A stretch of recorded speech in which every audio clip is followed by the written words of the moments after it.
that's me. I am the head that you saw just there. Hopefully, you guys can all see and hear me, and welcome to the post Spider Man stream. I am Oliver the Ricketts. I love Spider Man, as many of you know, and as you may also know, I do not usually talk about movies on the channel anymore. I've moved much closer to making the kind of videos that I want to make, which at this juncture in my life is not talking about other people's creative process, which it was for a long time, and I'm not bashing that. I don't think that there's anything really wrong with that, but it's not for me anymore. However, you know what? I'll brag a little bit. Here we go. We're still going to be doing our top 10 movies of the year lists. Yes, I'm still posting one. I know that it's late for anybody who's been keeping up, but Britney's is up, and it's pretty good. Then I'm trying to focus a lot more on these half-hour long documentaries that I've been making for Oliver the Ricketts American Genius. The most recent one, Gilgo Beach Zippy Tour. I toured every beach bar on the South Shore of Long Island and tried a Zippy cooler at each one. It was enlightening, and I think a really high quality video. So I've been really happy with the kind of videos that I've been making that are not talking about movies. But every now and then there's a movie that is worth talking about for like half an hour. I'm not saying that's what we're going to do today, but as many of you know, I am a huge Spider-Man fan. Spider-Man is probably the most important fictional character as far as influence over my life and the kind of stories that I like to consume. I've talked about it a lot. I've made a lot of Spider-Man videos. In fact, if you go over on the channel and you were to peruse my playlist, you would find one that was just Spider-Man discussions. And yeah, here it is, Spider-Man discussions. And you can see every time that I've talked about Spider-Man on this channel, and it just keeps on going. So obviously, every time that there is a Spider-Man movie, I am going to at least hang out and talk about it because it's my favorite thing to talk about. So no big high expectations for this stream at all. Just me talking about Spider-Man and kicking back with an adult beverage. And of course, if you're a Spider-Man fan today, you know that we are disappointed. You know that we've been waiting for a new Spider-Man movie. No new Spider-Man movie coming this year, or maybe even next year. And it's a complete mess over at Sony with what's going on. But we are getting 4 Sony Universe Spider-Man movies. The Spum, or the Spump. That's the Sony Pictures universe of Marvel characters, and these movies are just terrible, just awful wastes of your time. I've been saying this since Venom. I know a lot of people like Venom. I actually kind of like Venom 2 for what it is. It's a stupid movie, it's dumb, but at least it knows that. And then of course there was famously Morbius, which everybody can agree was terrible, but somehow Sony was gaslit into re-releasing. And then off the heels of a failure like Morbius, they've doubled down and said, let's make 4? Might be 3, but that's still too many. Sony Pictures universe of Marvel characters movies. The spin-off Marvel villain universe that doesn't have Spider-Man in it. Spider-Man villain universe. And the most recent addition is, of course, Madam Web, which, if we take a look, has a 14% on Rotten Tomatoes right now, which is 1% less than Morbius, which was a historic low. 57% audience score, which is insane to me. I cannot believe that more than half of the people who in the audience who have reviewed this movie have reviewed it positively. Because quite frankly, I don't think there's a lot of positive things to say about Madam Web, other than it is the stupid movie of the season. It just reeks of desperation from Sony. Really and truly it does. Desperation to have what Marvel has, even though Disney Marvel doesn't even have a very successful universe right now. Desperation to cash in on Spider-Man because they know that this IP can be valuable and it can make money. Recently, Spider-Man Across the Spider-Verse, Spider-Man No Way Home. Spider-Man has made them a lot of money just in the last couple years. But due to some rights issues, they can't make a live-action Spider-Man movie, and so they're relegated to making these movies about tertiary Spider-Man characters. And something that has always interested me about these is that they always pick one of two kinds of Spider-Man characters. The first kind will be somebody like Venom. And what's so funny about them doing a Venom movie without Spider-Man is just that idea. The whole idea of Venom is that he's an anti-Spider-Man. So they're always picking out characters that are integrally tied to Spider-Man, not just appeared in a Spider-Man comic book, but either their origin or kind of what they're about has to do implicitly with Spider-Man. The thing that makes them interesting is Spider-Man. Or they're picking, and this I think could be better, but is not. Or they pick random, obscure characters that are only really connected to Spider-Man because that's where their first appearance was. And to be honest, this is what I prefer. I do think that Morbius had a higher chance of being successful without Spider-Man than Venom did. Because nothing about Morbius is specifically Spider-Man except that he fights Spider-Man in the comic books. And that's kind of how I feel about Madam Web, depending on how you go about it.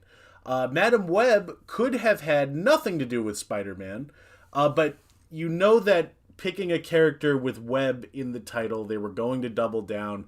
This was going to be the one that talked about Spider-Man the most without talking about Spider-Man. Does that tracks? That makes sense?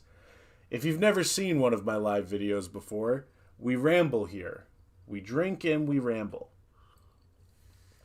And that's all that this movie really is. It is a Sony marketing ploy to try to convince you that it is a Marvel movie proper, and moreover, a proper Spider-Man movie. There are tons of rumors saying that Andrew Garfield was going to show up in this movie, Tobey Maguire, Tom Holland. They were going to stick a Spider-Man in this thing, and then realized that the quality wasn't so great, and they weren't going to damage their flagship character like that. So thank God Spider-Man is not in this. And honestly, the best thing you can say about Madam Web is that it doesn't really connect to anything. So you could skip the movie and not watch it, and there is no implication, even if you were hardcore into the Sony Spider-Man movies. You could totally skip this movie. There's no reference to Venom. There's no reference to Morbius. This truly is just a standalone thing, but it doesn't want to be, because all it does is reference Spider-Man and Spider-Man characters. There's a B-plot where Mary Parker is trying to have a baby, but we can't say Peter Parker. This movie has a young, hot Uncle Ben. And of course, it's titled Madam Web. So you can imagine how many spider puns and spider things happen in this movie. It's wild the lengths that it goes to convince you that it is relevant to Spider-Man in some way, without ever committing to that. Even for people who have seen the trailers, and I know the cat's kind of out of the bag with this one because the movie came out yesterday. I did not go to it yesterday because it was Valentine's Day, and what I'm not going to do is submit my wife on Valentine's Day to a movie that is not even really connected to Spider-Man, when she's not even a huge Spider-Man fan. She'd have to be listening to me talk about this thing the entire time. So, folks, if you are here and you saw Madam Web and you want to talk shit about this movie for a little bit, stick with me. If it's cool and it's not an issue for you, crack open a drink. We'll be back in 1 second talking all about Madam Web.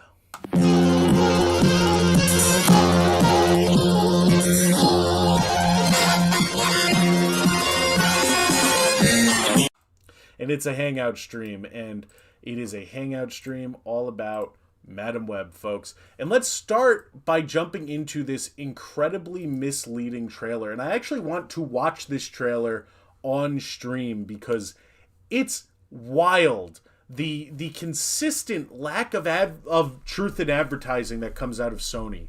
Of course, famously, there is The Amazing Spider-Man, which had over 15 minutes of footage in its trailers throughout its run that did not show up in the Amazing Spider-Man film.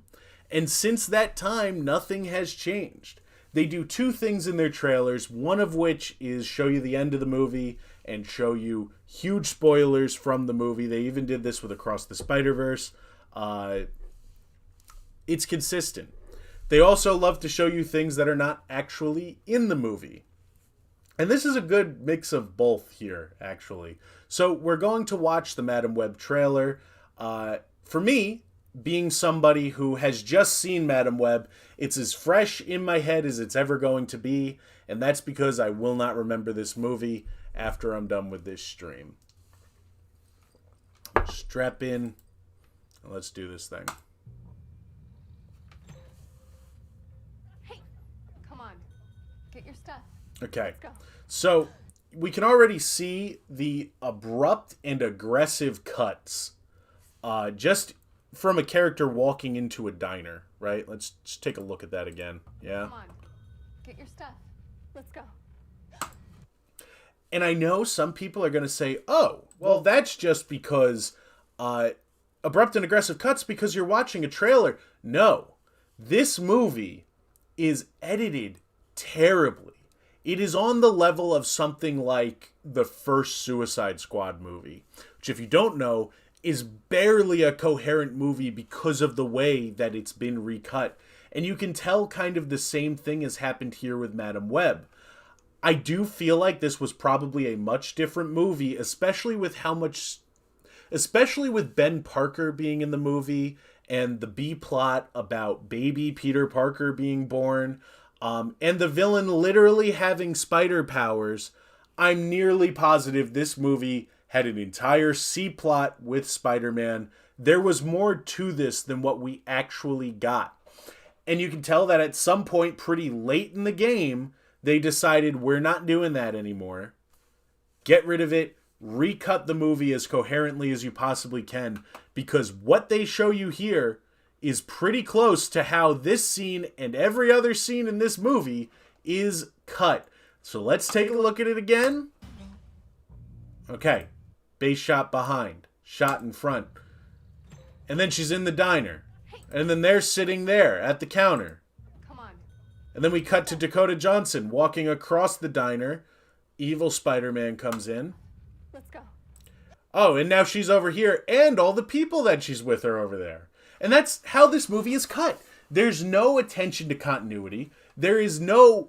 It's headache-inducing, is what it is. And some of it is the effect that comes with Madam Web, like, looking into the future.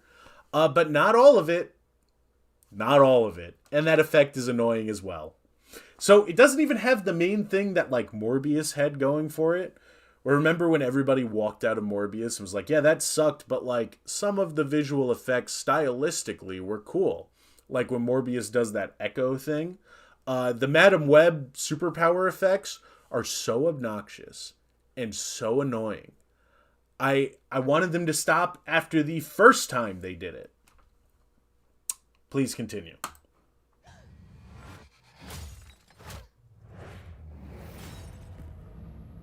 Okay, couple things here. A, if you are going to this movie for Sydney Sweeney, right? Because that is the only member of the cast that I was particularly excited about. I like Adam Scott, but him being young, hot Uncle Ben really seemed like a downer to me. Sydney Sweeney as Spider-Woman seems like a great idea. Unfortunately, she has barely any lines. None of the young Spider-Women in this movie have hardly any lines. They are props, they are MacGuffins to move the plot forward, but they are not characters. None of them have consistent motivation through the movie at all. I don't know anything about these characters. In fact, I don't even know their names. which is such a waste when you have somebody as charismatic as Sydney Sweeney in your movie. If we stop and we think about that movie she just did with Glenn Powell, what was that called? What was that called? She was just in a rom-com, and Glenn Powell was in it. Anyone But You. That's what it was called. That is a movie about nothing that was sold entirely on the fact that Sydney Sweeney is a charismatic, likable lead. That in the marketing campaign had easily started by the time they started putting this thing together. We knew that was going to be a success. And also, when you think about, that's one of the youngest, most marketable stars that there is after Euphoria. It is crazy to throw her in this movie and not let her do anything but wear a pair of glasses and have blonde hair. Honestly, I feel like they probably put her in just to mislead us into thinking she was going to be Gwen Stacy, which would have been choice casting. Dakota Johnson, I guess, is okay, but it's just the same Dakota Johnson thing that we've been seeing since 50 Shades of Grey. Oh, and as you can see here, we have an evil Spider-Man type character. And I say evil Spider-Man because visually he's even the same CGI model as Spider-Man. Like, there are shots of him crawling on the ceiling, and it's like, that's definitely recycled CGI modeling from a previous Spider-Man movie. There's no way they made that for this. They just took a Spider-Man image and color tinted it. I've seen a lot of people say that this Spider-Man looks, or this villain, Ezekiel Sims, looks like a Spider-Man parody from The Boys, or something like that. But if it was a Spider-Man parody from The Boys, it might have something intelligent to say about being related to Spider-Man. It's crazy to me. Oh, what's going on here? Am I breaking up, chat? Let's see. It seems like I might be. Uh-oh. Drop frames. And stand by, everybody.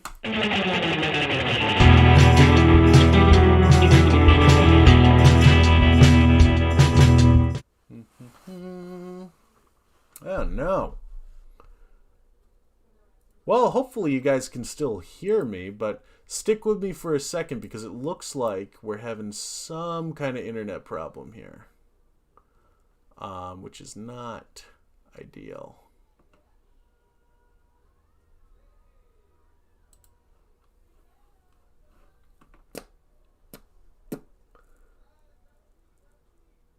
Drop frames.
Let's see if we're back. We're not.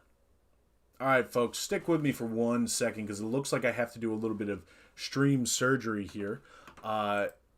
Big apologies. I live in an area where one company basically has a monopoly on internet connection, which is lovely because they've also increased the price of internet here substantially while also really slowing down my actual internet speed. That's no good, is it? Do you guys like that? Look at that closet. Let's move that over. Woof.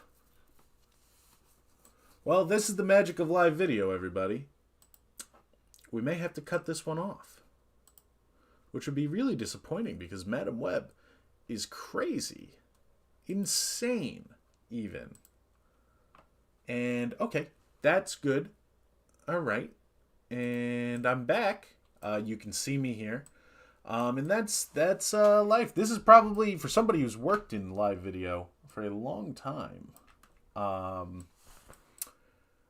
think I have several former bosses that would be turning over in their grave to see me fix a live stream that quickly, while being on camera, because it's certainly something that doesn't always work out when you're trying to do it. We're going to fix it over here, folks. I apologize again. Please stand by. Again, we can blame Optimum.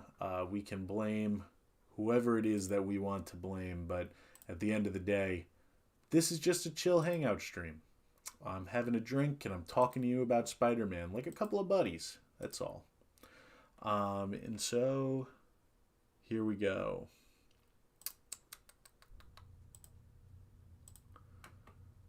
Webcam. Oh, no, that's not right.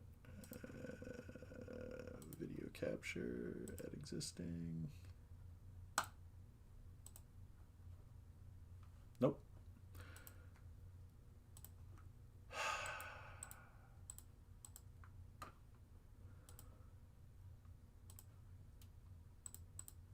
Oh, this is the worst, isn't it? Okay, there I am.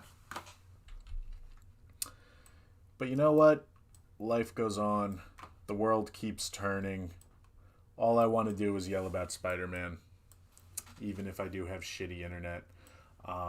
Yeah, it's the damnedest thing. There's only one internet provider in my entire area. I live out east on Long Island, so it is. I do understand that maybe not every internet provider is out here, but the one I have has increased the price of internet coverage by over $100 a month. And boy, they're just getting worse and worse, slower and slower. We're also going through a snowstorm here in New York, so that is part of it. The couple days after a snowstorm, I've noticed they're just terrible. They're terrible. Anyway, what were we talking about? Madam Web, probably. So let's get back to that. You see that? Oh, and let me put my headphones back on. And you guys should be really proud of me. I fixed the mic on this headphone. This is not the mic that we use during the stream, which is why it's always been broken. Anyway, okay, so we have evil Spider-Man here, everybody, choking out Spider-Woman, but not really Spider-Woman. And again, I do not know this character's name after watching an entire movie about her, because she is that... No fault to the actress. I think all three actresses who play the young Spider-Women are actually very good with what they're given. They're doing just fine, including Sydney Sweeney. But they aren't given anything. And that is what is really disappointing. This could have been a cool movie. This could have been kind of Terminator 2. I saw the leak a little while ago that, including myself, a lot of people shit-talked, which was that this was going to be like Terminator 2, trying to make sure that Spider-Man was born while Ezekiel Sims tried to stop them. And I completely believe that was what the movie was. Because the climax of this movie is Ben Parker trying to get Mary Parker to the hospital to have Peter Parker while Ezekiel Sims tries to murder them. But through the magic of rewrites and some deceptive editing, it seems that motivation has changed and he's not going after baby Peter Parker, but the three Spider-Women. So I'm just saying the leak that said Ezekiel Sims is trying to stop baby Peter Parker from being born, that's totally what this movie was about at one point. I can't be convinced otherwise.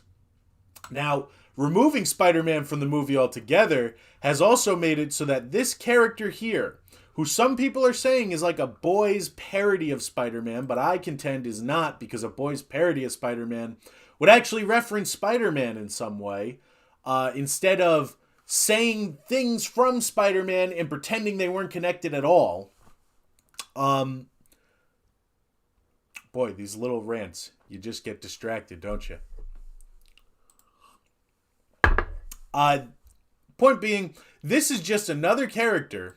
Let's get a good look at him here. See how much he looks like Spider-Man?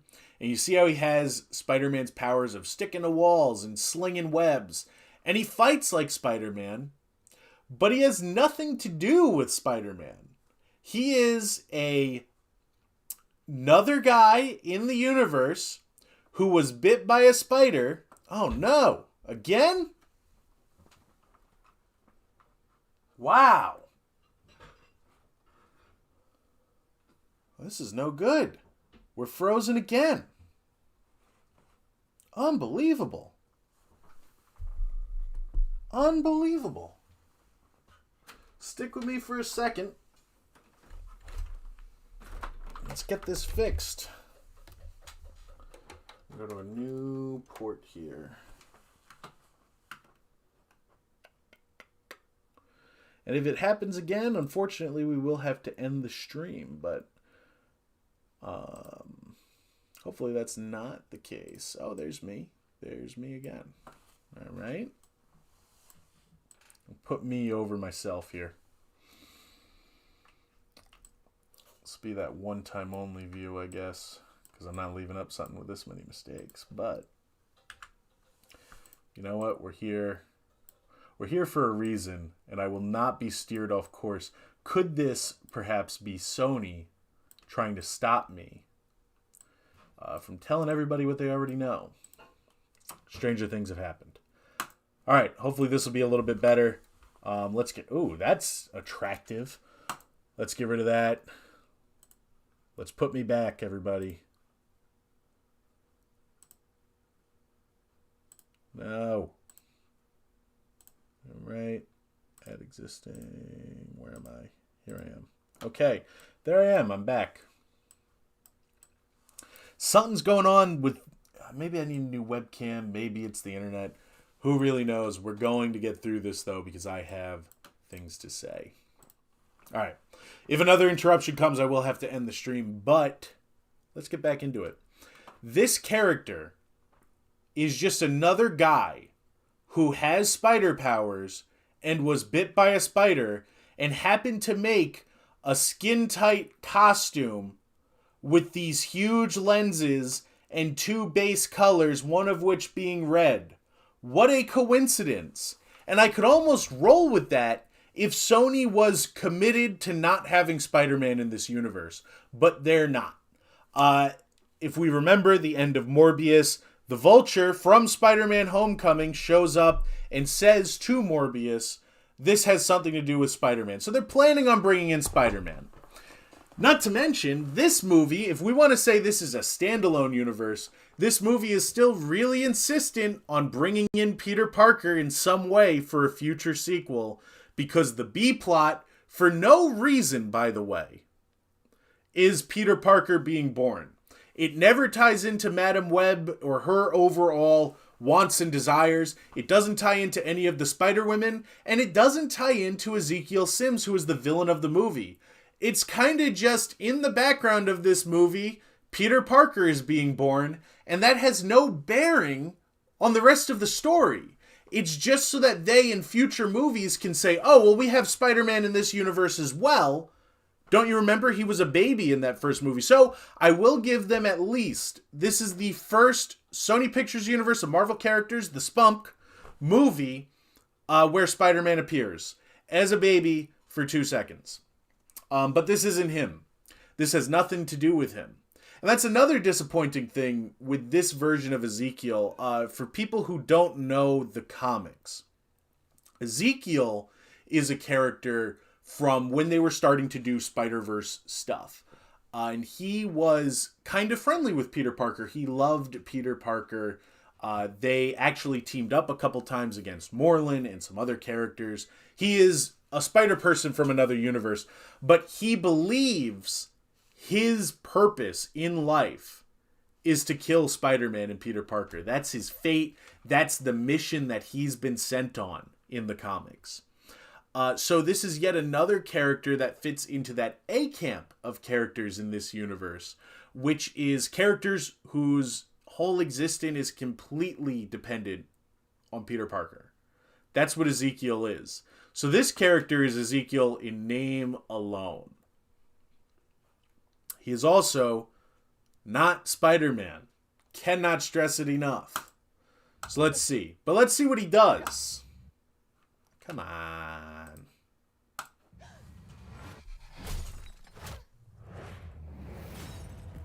Funny. He has that super strength. He jumps up. And that actually would have been a sick shot in another movie, by the way. Maybe in a Spider-Man movie. This would have been really cool. That's dope as hell. Of course, it doesn't mean anything when it shows up here. Also, I want to stress, Madam Web does not have the kind of powers that this should have been okay. And I get, like, she resets and then just does it again when she dies. That's, like, a big part of the movie is she keeps dying because Ezekiel Sims will kill her. But there are parts where, like, she has her whole body thrown across her room here. And she gets back up. Like, and she's fine. She doesn't have super strength or really any kind of spider power. And while we're talking about people who don't get spider powers in this movie, neither do these three girls. Even though they've shown you, and we'll get to it, them as spider people, they do not even have spider powers at the end of this film. Continue. I also like the Venom sounds that are going here. Oh, and here she goes. She does die from that. And here we can see her resetting. And we do the whole thing again. That's kind of how I feel Sony's going to be in a little bit. If we listen to this line here. Let's try that again. Let's try that again. And that'll be them rebooting. My greatest fear with these, I suppose, is that they fail hard enough that Sony turns around and says, oh, we want Spider-Man back. We're done making MCU Spider-Man movies. It does seem unlikely. It would be shitty, dumb business practice to do that when Spider-Man in the MCU is making money hand over fist. The last movie made over $1 billion. But when you see all the efforts that they're putting in to make a live-action Spider-Man universe, it does kind of feel like something they do to say, okay, we tried without Spider-Man. It doesn't work. But then, on the other hand, I feel like making this a success also leaves the door open for them to say, well, this is such a success. Imagine if we put Spider-Man in this. And I really don't want them to tarnish the character in that way. I've had my pitch for a long time about what they should do. It's not bring Tom Holland into this. And it's not bring Andrew Garfield into this. Please keep Andrew Garfield as far away from this as you possibly can. They should do a Deadpool and Colossus type of thing with the Sony Spider-Man universe. Give us a brand new Spider-Man with no baggage. One that nobody is attached to beyond him being Spider-Man. And the reason for that is because if you throw Andrew Garfield into this, for example, because I know that's the rumor, right? But also Tobey Maguire, also Tom Holland, anybody who people are really attached to their movies, right? You're going to disappoint us because you don't seem to know how to make a real movie. I don't want to see a Spider-Man that I like in that. So give us a new one that we're not attached to. You'll sell the same number of tickets because you'll still have a guy who, not a guy in a costume that looks like Spider-Man. You'll have Spider-Man in the trailer, right? But go the Deadpool route that they did with Colossus. Venom 2 is such a stupid, self-aware movie. It's a dumb comedy. But it knows exactly what it is, and it has charm for that. Let's make all of these Sony Universe movies that. Like, guys with Ethernet cables coming out of their fingers saying, y'all got any of that internet? And then having some of that internet, right? Venom going to a gay bar and being applauded at the rave. Tom Hardy jumping into the lobster tank as a regular man. Let's get that level of stupid in these movies. Because I think that's also what people wanted with Morbius, with the Morbentine thing, which never happens in the movie. Right? And let's make Spider-Man equally stupid. Let's make him a caricature of Spider-Man and throw him in to a cartoon. You know, have him be a Boy Scout. Have him be exactly what Colossus is in Deadpool. Just like goody two-shoes to an annoying comical point. Give me that Spider-Man, and I think that would fit in so much better than this self-serious thing everybody is doing. And that's what's so annoying about these Sony Universe movies, is that they are convinced that this is what we want and what we like. They're convinced that giving me a Spider-Man reference every 2 seconds without actually making a Spider-Man movie is enough for me to fork over my money multiple times to make the movie a success. And it's insulting. Try something. Do something different. This whole movie feels so like 2004 era superhero films, which is what I said about Venom 1 as well, and I stand by that. It feels like Catwoman. It feels like the original Fantastic Four movies with Chris Evans. It just where they know they're going to have some money from comic book dorks going and seeing the films. And they're not concerned with making them good beyond that. All right. By the way, every song in this movie is some kind of spider pun. And how many times they say web in the movie is wild. A week ago, I spent my life racing against time. I'm gonna help you out today, okay? This, I think, is one of the funniest scenes in the movie where this guy is, they're EMTs and they're coming over to pull a guy out of a car that's hanging over a bridge like you see. And they pull the guy out, but then she is in the car still. So the car goes over anyway. It's such a, like, Buster Keaton, like, level of physical comedy for her to be in. But it's not played to be funny. It's not supposed to be funny. Trying to save people. And there he is, young, hot Uncle Ben, to go with young, hot Aunt May, who we will never meet in this universe. We're running out of it.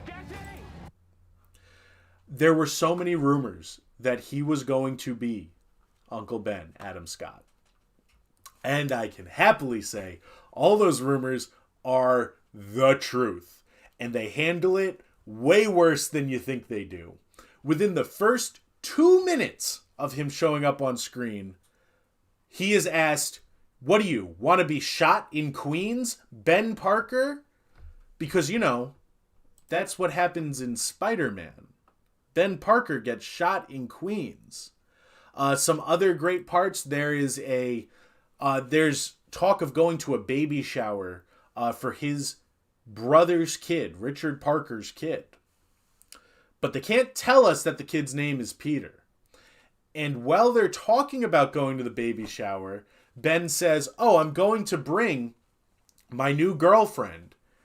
And Madam Web is like, oh, what's her name? And I swear to God, Adam Scott looks directly at the camera and doesn't answer. Because we have to foreshadow Aunt May for the sequel. Or maybe they're finally going to give us that Aunt May super spy movie that they've been talking about since 2014. Until one moment changed everything. That baby is Spider-Man, by the way. Come on! Welcome back to the land of the living. Also, how many times they shoehorn with great power comes great responsibility into this movie is truly insane. How many ways Sony has rephrased that sentence since the Raimi movies. Because they did it in the Raimi movies. Then, in Amazing Spider-Man 1, Uncle Ben instead says a paragraph about great power comes great responsibility without actually saying it. Then, in Spider-Verse, we have with great ability comes great accountability. Little joke. In this movie, we're back to paragraphs saying, when you... It's something to the effect of when you realize the responsibility, the power will come. Or no, great power will come. When you take responsibility, great power will come. And also, Uncle Ben doesn't say it. A tribal spider guy says it. And by tribal spider guy, I mean like a native to Africa. Right? That's where they are in the movie. Who also has spider powers like Spider-Man, and was bit by a spider, and wears a spider-themed costume, but is not Spider-Man and does not know Spider-Man. I don't understand what's happening. I've been having visions. Also, the acting in all of these scenes, the dialogue is so clunky. This scene where she's talking to this doctor here. What's happening? I've been having visions. Okay. I don't understand what's happening. And the doctor goes, why don't you go home and watch some old movies? And the old movie that she watches is A Christmas Carol. Why? Because she wants to watch that part where Scrooge says, is the future determined? Or are these just fragments? Because if you get it, that's what's happening in this movie. We don't know if the future is solid, one thing, or multiple different outcomes that are determined by the person. That's what she's going through. So, the movie's really smart to show. Oh, it's so fucking stupid. It's so stupid. But I love just the character turning around and going, how about you go home and watch some old movies? There's so many line deliveries in this that are not even like Morbius bad. They're like The Room level bad. There's another one where Ezekiel Sims, the main villain, is talking to his guy in the chair because he's got like the Dark Knight machine where you can see into all the phones and all the cameras in the city. And he's got like a woman there like telling him what's going on. He goes, I paid for all this equipment. Please find the Spider Women. Tommy Wiseau level acting. I knew he was gonna die. I think I'm seeing the future. Okay. Now we're on this scene with the train, which is in all of the TV spots and this one trailer. And in a second, we're going to see a guy say, New York is all kinds of crazy these days. New York City's a whole new level of crazy these days. Okay. I don't know why that guy says that to her. It's clearly a reshoot. In the original footage, he's probably mentioning Venom or Morbius. Or maybe he's mentioning whatever Spider-Man was going to be in this movie. I truly believe somebody at Sony saw this thing and said, there's no way. There's no way we can connect this to any IP that we actually think is valuable. Put it out and see who takes what, but take out all direct references to anything. Because as it plays in the movie, this is just a guy sitting on a train looking up and going, to a stranger, New York City's a whole new level of crazy nowadays. What is he talking about? There's nothing to prompt him saying this. But it's one of these things the movie does to show Madame Web seeing all the alternate different parallel universes that she can pick. It'll take like one moment and just keep replaying it because those are the different alternative outcomes. And one of them is that guy saying, New York City's a whole new level of crazy nowadays. And he says it like 5 times. I don't even know why he says it one time. I did appreciate one thing that is subtle, that's legitimately good, is that they have him walking around with bare feet. That is exactly what Ezekiel Sims... And I actually saw this and was like, oh, it doesn't look like Ezekiel Sims, but let's look up this character in the comics. There is a scene in this movie where they actually did pay enough attention to make this guy look like this, the bare feet, and in his dream, which is a premonition of the future, he has this white hair. So I do appreciate that, and the suit does look like this, actually. So way to go on doing the bare minimum. Anyway, here he comes. Alright, and he murders them all, and maybe he's Spider-Man, and maybe he's not. But who really knows?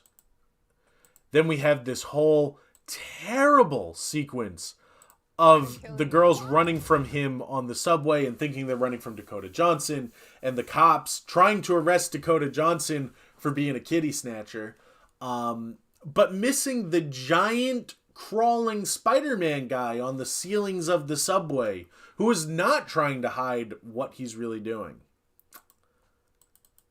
including beating up these cops. But it actually is said in the movie, if you see him here, he's beating up and killing these cops. And then they actually in the next scene go, I guess the cops didn't notice him. They didn't notice him. I can see the future. Then we have a big exposition scene in the woods. And pretty much this trailer is just the full movie in order, looking at it now.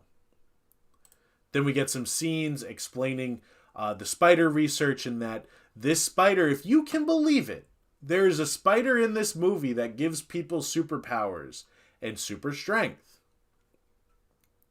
From here, we're ready for our climax. And our climax, if you didn't know, this movie was sponsored heavily by Pepsi. The climax of the movie takes place on a Pepsi sign. All throughout the movie, people are handing each other Mountain Dew or Pepsi. It's a Pepsi commercial to the stars. In the climax of the film, the girls who Ezekiel Sims is trying to kill, because he's had a dream about these 3 girls becoming Spider-Women and killing him. Keep in mind, this dream is 30 seconds long. For characters who do not have spider powers in the movie, he's had this dream and he says, that's a premonition of the future. These 3 people are going to kill me. I need to kill them before they get spider powers. And I'm going to do that. And the way I'm going to do that is I have them in my head. I'm going to type in what they look like in my dream, masked up as spider people, into a computer. And then, through the magic of AI, the computer will be able to remove those masks and get perfect photos of what the 3 future Spider-Women look like. And I say future Spider-Women because there are no Spider-Women actually in this movie. It all culminates with Madam Web stashing the 3 girls at Ben Parker's house while Mary Parker is staying there, while Richard Parker is away. They say Parker about as much as I'm saying it in the movie. And at the end, they're going to have baby Peter Parker, so they have to rush to the hospital. But wouldn't you know it, Ezekiel Sims is out trying to kill them, so they have a big fight, and it actually culminates with Madam Web telling Ben Parker, nobody cares about this baby, just keep driving. So Peter Parker, Spider-Man, and all the characters that we're really supposed to care about drive away to the hospital and successfully have a baby, while all the characters that I don't care about and don't have history with have a big fight on the Pepsi sign in New York City. The entire fight takes place under a big sign telling you to drink Pepsi. And it is the same quality as... Oh, here are all the Spider-Man suits. It's the same quality as what you see here. This is the great action you can expect. But minus these suits that none of these characters wear at all. And then the movie culminates with Madam Web, who goes blind in her fight with Ezekiel Sims. Because if you don't know, Madam Web in the comics is a blind woman confined to a wheelchair, but she can see the future. Okay? So that happens at the end of the movie. And in her visions, she sees another minute of Sydney Sweeney and co. as Spider-Women. And then she actually says, that could be in the future. And the best thing about the future is it hasn't happened yet. Or in other words, it's Sony saying to you, if you like this and you think it would be cool to see the Spider-Woman movie, pay us a lot of money for this one and maybe we'll give that to you. And it's insulting. You could have made, instead of worrying about shoehorning Spider-Man in for a plot that has nothing to do with this movie, make a Spider-Woman movie. Call it Spider-Woman. People will go see that. Have a team of Spider-Women and have them actually fighting villains in the film. But at this point, I really think Sony has been so non-committal to what they want to do. Are they building a universe or are they not? Is it connected to Spider-Man or is it not? That they have to stop. This actually just needs to be done. 14% on Rotten Tomatoes. And Morbius has a 15. There's no reason to continue this, other than that they've shot 2 more movies. Now, Venom 3 is probably going to make some money. it's probably going to do really well at the box office. People, for whatever reason, like Venom 1, and even I enjoy Venom 2. I hope Venom 3 is the same level of stupid. Then we have Kraven the Hunter coming out, which, in my opinion, is the same thing as this movie. We have not taken the time to understand who Kraven is as a character. We know Aaron Taylor Johnson is in it. So, much like Sydney Sweeney, we have a likable star marketing this movie. And, for argument's sake, Kraven is a more popular character than Madam Web, right? But I also think Spider-Woman, if you just made Sydney Sweeney Spider-Woman and made that the title of the movie, it would have done much better than the movie being Madam Web. Because even people who don't know Spider-Man can make the connection. Oh, Spider-Woman, that probably has to do with Spider-Man. You know what I mean? Kraven the Hunter, though, is at least a popular character. But now we have this Kraven movie coming where Kraven, instead of just being a psychopath who wants to hunt man and decides, oh, hunting Spider-Man would be the best, he's a vegetarian animal rights activist who gets bit by a radioactive lion and given lion powers. And I'm not joking, that's the plot of the movie. We've not taken 1 second to understand what Kraven the Hunter is. This is going to skate by on Aaron Taylor Johnson being charming and attractive, and he's both of those things, and him doing a press tour. And then the movie being rated R, because they do think that they can get away if they show us some violence. We'll just accept this. Please don't.